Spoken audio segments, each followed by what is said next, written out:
Good afternoon, everyone. I'm honored to be here. Exciting times. I can feel the buzz. I really feel the buzz too. I can't be more honored to be speaking in front of all of you today at such a historic time. Today, I want to share my vision of a new financial system, the next financial system, a tokenized financial system. So as an introduction, I'm the CEO of Tokenized. So we are a company that, in addition to developing and supporting the Tokenized protocol, which is an open source solution that anyone can use and which businesses are using today and developing products for, we also have a product that we're building, which is part of our company. And I'll share more details about that and our progress at the end. So here's the grand thesis for this particular vein of thinking. What my contention is, and my thesis, is that Bitcoin will become the real-time gross settlement system. So every single financial instrument, the transactions involved in them, every single commercial record will be stored to the Bitcoin SV ledger, and it will be done in real time. I say that as an engineer with quotation marks, but what I mean by that is today, or within, as we get our product out there, about 2 seconds. So global clearing and settlement in 2 seconds. As the mining network matures, I believe we can get that down much further. But I won't comment on the exact numbers that we think. But I can, if you'd like to come find me afterwards, we can chat about it. One particular word here, gross. I'm not sure if everyone's familiar with it, but gross really means like actual settlement. So a lot of financial transactions today are done on a netted basis. So what that means is you have all these central counterparty clearinghouses that are private membership, typically membership groups, but private companies that effectively are the intermediaries. So they take on risk to make sure that both parties actually end up settling and that they're not burned, essentially, but also they provide the infrastructure and the tooling to make that happen. So with Bitcoin, the exciting thing here is that every single transaction, even at point of sale, retail, payments, financial instruments, everything can be done on a gross basis, and we no longer need these netted settlement layers. So the tokenized protocol, what is it, and how are we going to achieve this financial system? So the tokenized protocol is an open source application layer protocol. It uses the Bitcoin SV network to pass, store, and authenticate data. And the data that we focus on are commercial records. So the data that essentially records commercial activities.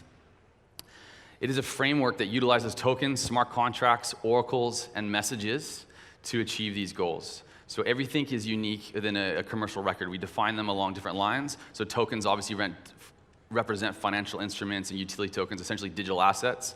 Those are always controlled by smart contracts. So smart contracts define the terms and conditions by which the instruments can be traded, by which the rights that those tokens represent and how they're actually, they act in the market. But we use oracles and messages to support this system. So the messages come down into like EDI, purchase orders, invoices, commercial communication, because those have implications from a legal sense. And if you own a token, but you also have agreement separate to that or a message separate to that, that affects the ownership status of that, well, that has legal implications and commercial implications. So we believe all of those records are important to be on chain and to be treated as equal class citizens of equal proportion. Another key sort of word here, a phrase that we've been using in the company is inter-entity record keeping. So this is the focus. This is what we mean by commercial records. We mean the records that define a commercial relationship between two entities in the market. It is the basis of a fully on-chain financial system. So why would we do this? Why do we have, or why should we move to a tokenized financial system on BSV?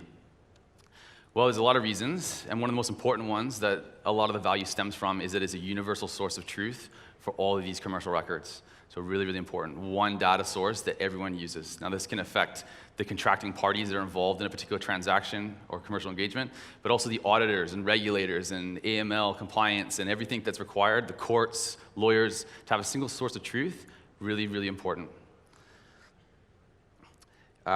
We also think that this is perhaps the most compelling value proposition for the BSV network. And the reason is because commercial records are the most contentious and valuable class of data.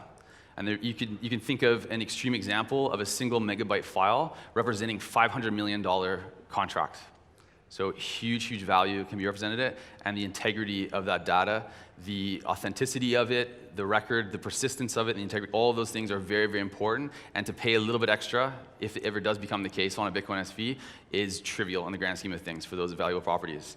And I would actually contend that in the long run, when you really consider how the financial infrastructure will be transformed by this, and the intermediaries that get removed from it, and the simplification of the actual infrastructure that supports all this, when all commercial records make their way onto the BSV network, that it will actually be cheaper, and as a total cost will be less than what it is today. So the BSV network is free of organizational risk and political risk. So this is to do with the proof of work system, the system that doesn't tie the network's operations to a particular entity. Entities can come and go, and all that they depend on is that proof of work. Can they deliver the goods? Can they operate the network to the best performance standards? It is a structure, it's an incentive system that can actually overcome entropy indefinitely.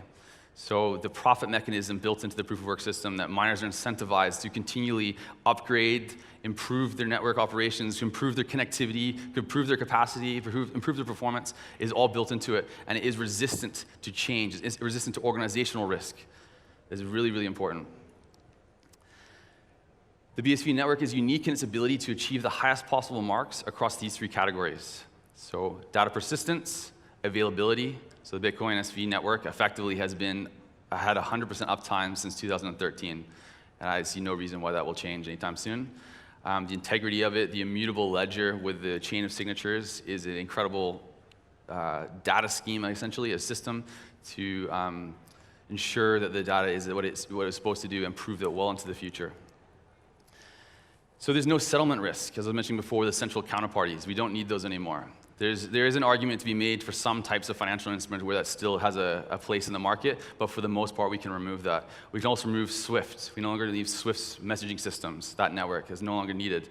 And these are companies, the central clearing houses, and SWIFT, they generate a tremendous amount of revenue. Those are businesses that have a major impact and major cost on the entire financial system, so no longer needed. And even this system can go just to the point of sale as well. So your payment networks, your visas, your debit cards, things like that, this can ultimately be replaced by that. And ultimately much lower costs. So microtransactions. So microtransactions have many use cases, of which many businesses and projects that you'll see have justification for using them. But from a financial perspective, what's very interesting about them is that you can have very high divisibility with financial instruments.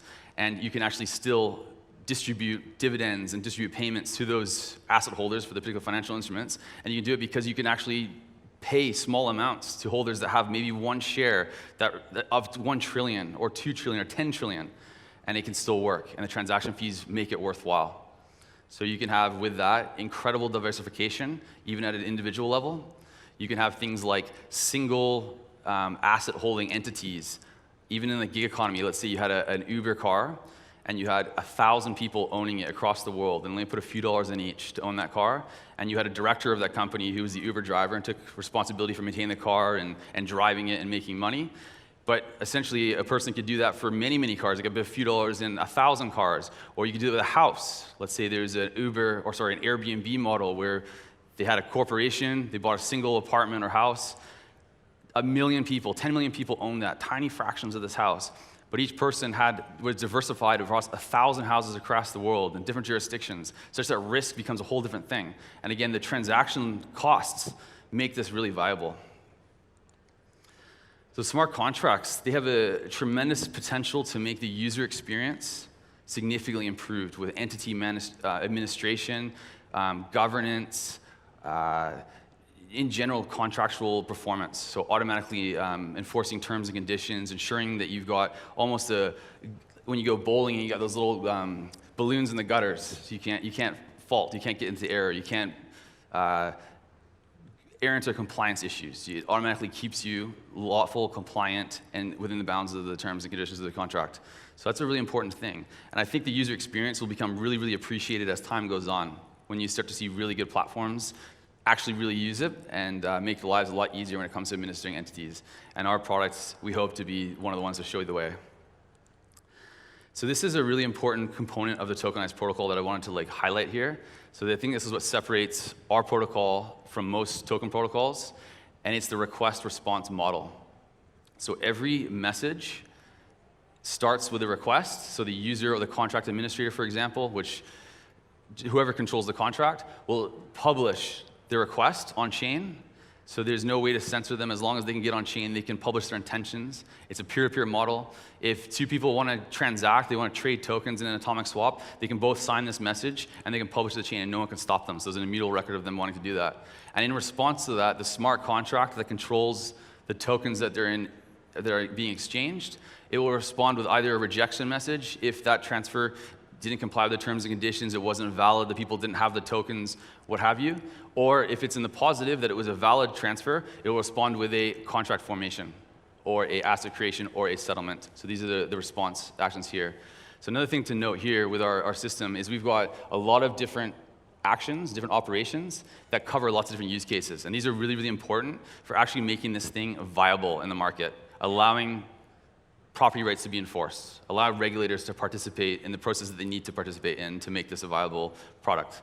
So ones to note, governance operations. So that allows directors, shareholders to do resolutions on chain to record it. So it's still pseudonymous, the privacy can be maintained, but the actions and the will of the directors and shareholders can be represented immutably on chain. And ultimately, the smart contract can control their wishes and affect their wishes on the state of the contract. Enforcement operations, so this is an important one as well. So this allows authorities, essentially, if necessary, or even the contract operator to freeze and confiscate tokens. So this is critical. If you think about any financial instrument, there's always a need for this to happen. Property rights are a real and important thing in the market. There are many reasons to confiscate and freeze tokens, and we have the full tool set here to allow that to happen. And even more importantly, we have a way for allow the authorities that make this freeze or confiscation, they use a public key and they sign a message to affect that action. So they are held to account with respect to what they do. So if someone loses their tokens, there's an on-chain audit trail with a signature attached to an identity, attached to an authority to say why they did it, and you can hold them to account. So here's sort of like a conceptual view of the key components of what makes a tokenized protocol work. So we have the issuing entity, for example. So they're the ones that essentially are issuing a smart contract. You have a contract operator, which is the technical operator of the smart contract. They host the smart contract, essentially. Then you've got the smart contract itself, which is acting as an agent on behalf of the issuing entity. And then you've got the contract administrators, which may be board of directors or someone that they nominate to administer the contract. Top, you got token holders, which are your shareholders, as most of you be familiar with. Then you got auditors, identity oracles. Now, identity oracles are really important. So identity oracles essentially link real-world identities that have been verified through a KYC verification process to on-chain addresses or locking scripts. So this is how, again, we can hold people to account. If there's ever an issue about who owns what or a dispute, you can actually link it to a real-world person and pursue them legally. The identity oracles also benefit, or they're essentially an off-chain database, so that the private, personally identifying information is off-chain, but they're the ones that can work with auditors and government agencies to give context and to add, who the people are involved in transactions and whatnot on-chain. So the auditors, for example, will use the identity oracle as well as the Bitcoin network to be able to establish what has happened. And of course, government agencies can interact in the same way an auditor would through the identity oracle. Now, these identity oracles, we imagine, will be highly regulated, and will also have AML compliance type processes as part of their operations, or they'll contract it out in some agreement. Event oracles. So we built into the protocol the way to include events, data, financial data, sports events, the results of a sport, whatever, weather. You can build that into contracts so that the conditions of a particular contract or the transfer of a token can be dependent on the results of an event oracle. And you can have many event oracles, just like you'd have many identity oracles attached to a single smart contract. So it allows the market to decide how the businesses operate, who does it, and how many.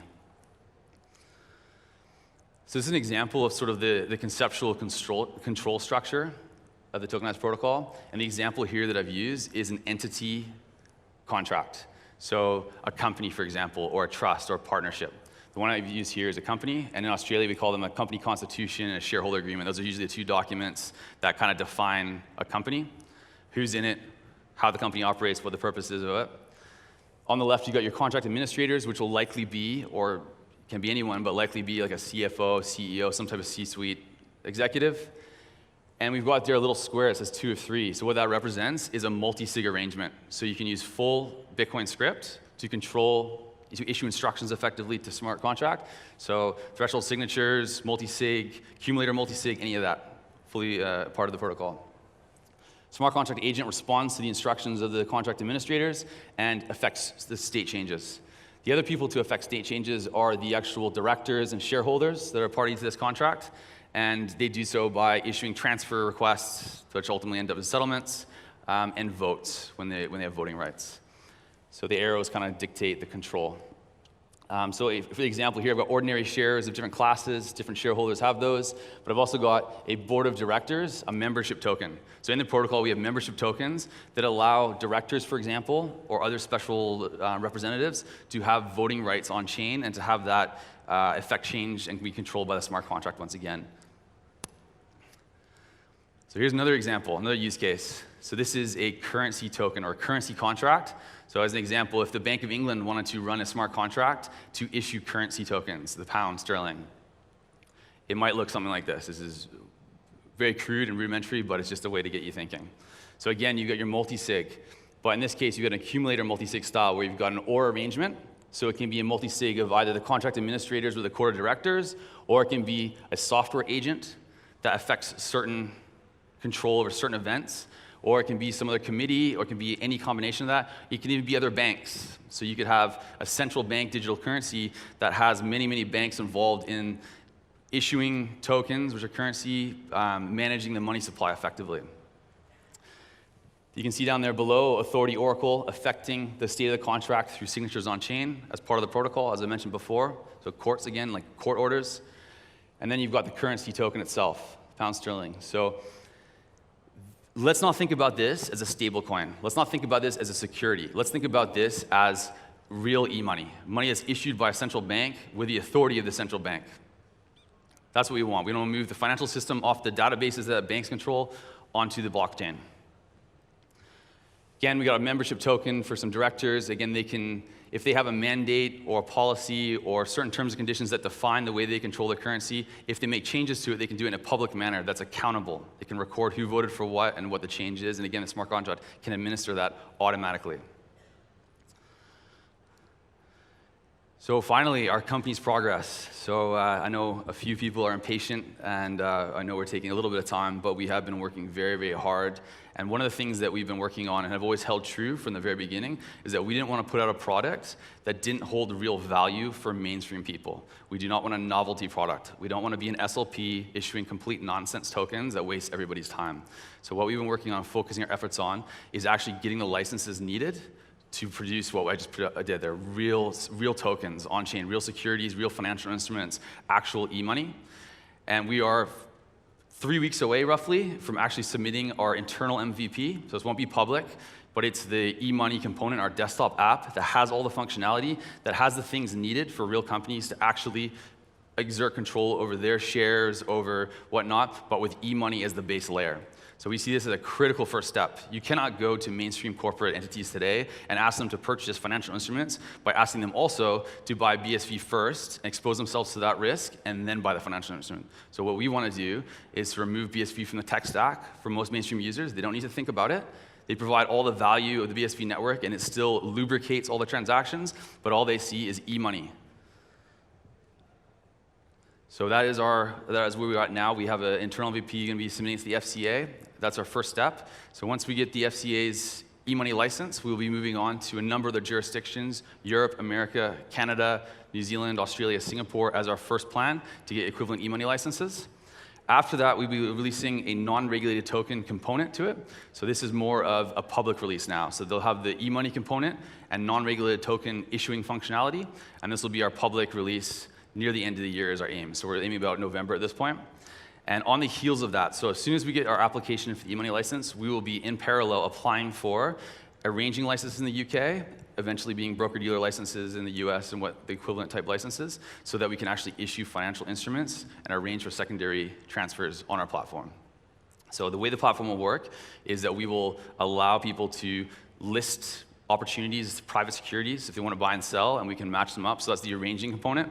But also, just like Bitcoin is peer-to-peer and any wallet would be, if you wanted to arrange your own deals that you already have someone worked out in the real world, you can use our platform to make that transaction, and it will be basically free, like a Bitcoin transaction.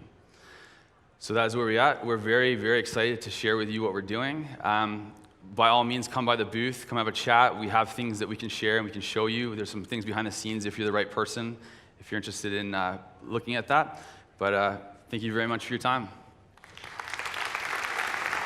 Hi, it's Hannah Jackson here for CoinGeek.com, and I'm here with James Belding from Tokenized. Lovely to have you. Hi, Hannah. Lovely to be here. Now, as we all know, you won the tokenization contest over a year ago, so tell me how things have evolved since then. So we've been taking the tokenized protocol, which was our submission to the contest and won with, and improving it, developing it, adding features to it, improving the scalability of it, and getting it out into the community. So we've been helping other businesses integrate with their systems and platforms and explain how it works, and basically battle testing it in the real world.